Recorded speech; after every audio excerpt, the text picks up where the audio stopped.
আপনাদের ভাইয়া যখন বাজারে যায় আর আমাকে জিজ্ঞাসা করে কি লাগবে, তখন আমার কথা একটাই, কিছু আনো আর না আনো মিষ্টি কুমড়া কিন্তু আনতেই হবে। এভাবে মিষ্টি কুমড়া ভাজি খেতে আমার ভীষণ পছন্দ।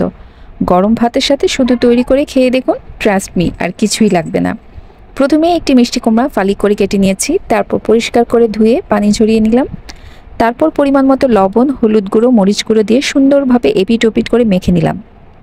এভাবে মেখে 10 থেকে 15 মিনিট রেখে দেব। এমনভাবে মাখতে হবে যেন মশলাগুলো কুমড়ার টুকরোগুলোর সাথে সুন্দরভাবে মিশে যায়। এবার একটি প্যান ভালো করে গরম করে তাতে পরিমাণ মতো তেল দিয়ে গরম করে নিলাম। তেল গরম হলে দিয়ে দিলাম ম্যারিনেট করে রাখা মিষ্টি কুমড়ার ফালিগুলো। এবার সব টুকরোগুলো সুন্দরভাবে এপিট ওপিট করে ভেজে নেব। এভাবে ভাজতে খুব বেশি সময় লাগে না।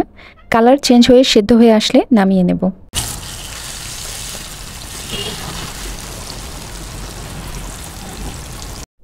চাইলে এখন এভাবেও খাওয়া যাবে, কিন্তু আমার এভাবে ভালো লাগে না। সাথে পেঁয়াজ কাঁচামরিচ না থাকলে কি জমে নাকি। এখন যেই প্যানে মিষ্টি কুমড়ার টুকরোগুলো ভেজে নিয়েছিলাম সেই প্যানে পরিমাণ মতো পেঁয়াজ দিয়ে ভেজে নেব। সাথে দিয়ে দিলাম কিছু কাঁচামরিচ। এখন পেঁয়াজ কাঁচামরিচ ভাজা ভাজা হয়ে এলে তাতে ভেজে রাখা মিষ্টি কুমড়োগুলো দিয়ে দিলাম। এখন সব কিছু একসাথে মিশিয়ে সুন্দরভাবে আরও কিছুক্ষণ ভেজে নেব। দেখুন তো মাশাআল্লাহ, দেখতে কী লোভনীয় লাগছে। যারা কুমড়ো খেতে পছন্দ করে না, ট্রাস্ট মি, এভাবে ভাজি করে দিলে তারা চেটে পুটে খেয়ে নেবে। তাহলে আর দেরি কেন, আপনিও তৈরি করে নিন মজাদার এই মিষ্টি কুমড়ো ভাজি। আর রান্না করে খেয়ে কেমন লেগেছে তা কমেন্টে জানাতে কিন্তু ভুলবেন না।